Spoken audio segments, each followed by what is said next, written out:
Pernah kebayang nggak sih, ada momen di mana jurnalis dan mekanik top di Milan yang biasanya cuma peduli sama akademi balap Spanyol atau Italia, tiba-tiba dibikin melongo pas ngelihat layar monitor?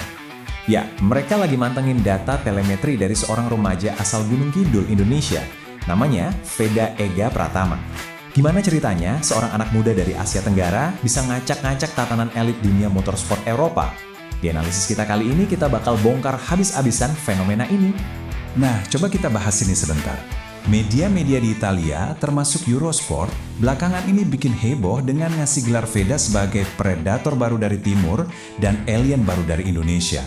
Kalian harus tahu nih, di kultur balap Italia, dipanggil alien itu bukan pujian sembarangan.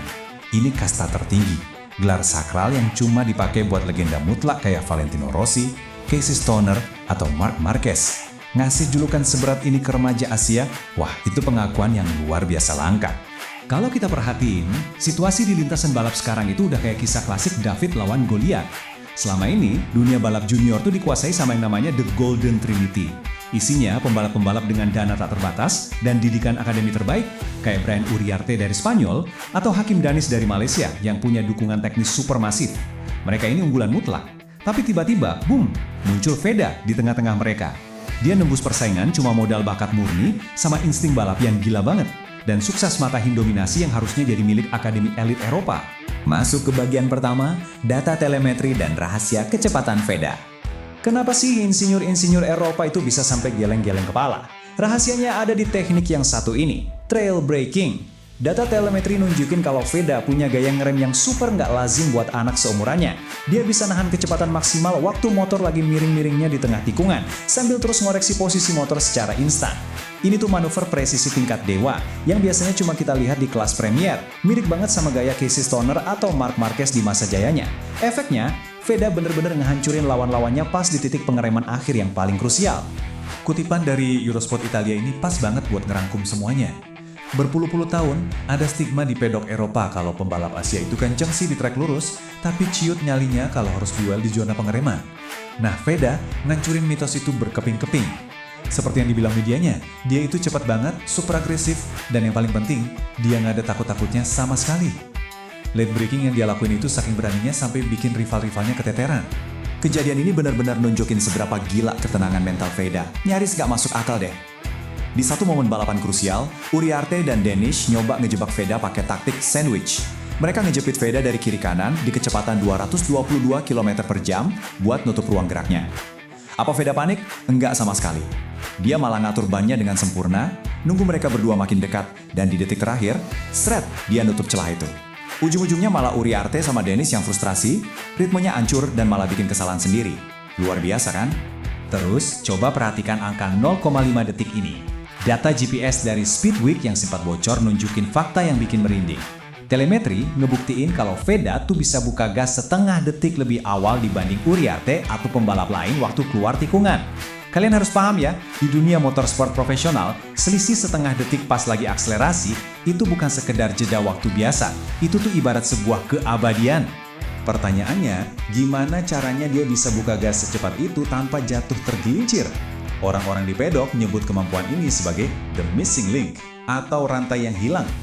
Keunggulan setengah detik itu jadi bukti nyata kalau Veda punya feeling traksi manual yang luar biasa halus di pergelangan tangannya.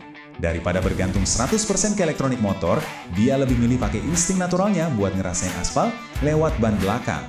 Bakat alami kayak gini tuh kabarnya cuma muncul sekali dalam 2 dekade loh. Mari kita bedah apa yang Veda lakuin di level tertinggi musim ini. Balapan di sirkuit Goiânia ini tuh bener-bener definisi drama sesungguhnya. Aspal sirkuitnya bermasalah dan pada ngelupas. Veda start dari posisi 4, tapi karena balapan kacau balau, dia sempat melorot ke posisi 10. Di lap 15, red flag berkibar. Pas di restart buat sprint 5 lap terakhir, dia tetap harus start dari posisi 10, tapi Veda pantang menyerah. Pakai late braking andalannya, dia babat habis lawannya satu persatu, sampai akhirnya finish dramatis di posisi 3. Yap, itu dia podium Grand Prix pertama sepanjang sejarah buat Indonesia. Tapi tahu nggak sih apa yang paling menarik dari semua drama di sirkuit tadi? Justru apa yang terjadi di garasi. Tekanan mental di level ini tuh ngeri banget. Rivalnya gampang banget ambiar. Misalnya Brian Uriarte yang sampai banting sarung tangan saking frustrasinya, atau Hakim Danis yang nangis di gravel gara-gara maksain limit motor sampai crash. Di sisi lain, Veda santai abis. Dia terekam lagi diskusi tenang banget sama mekaniknya ngomongin aerodinamika, seolah-olah dia itu veteran yang udah 10 tahun malang melintang di Grand Prix. Kematangan mental baja inilah yang bikin lawan-lawannya kena mental duluan. Masa depan Moto3 dan bersinarnya bintang baru Asia.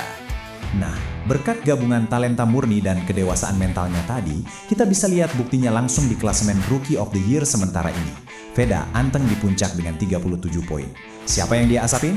Brian Uriarte, sang juara bertahan Rookies Cup yang bawa motor pabrikan raksasa Red Bull KTM Ajo yang baru dapat 28 poin. Fakta bahwa pembalap Asia lagi ngasapin lulusan terbaik Eropa di musim debut mereka itu, wow, pencapaian yang benar-benar masif.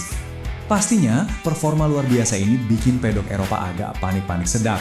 Para pemandu bakat sekarang mulai putar setir, ngarahin radar mereka tajam-tajam ke Asia.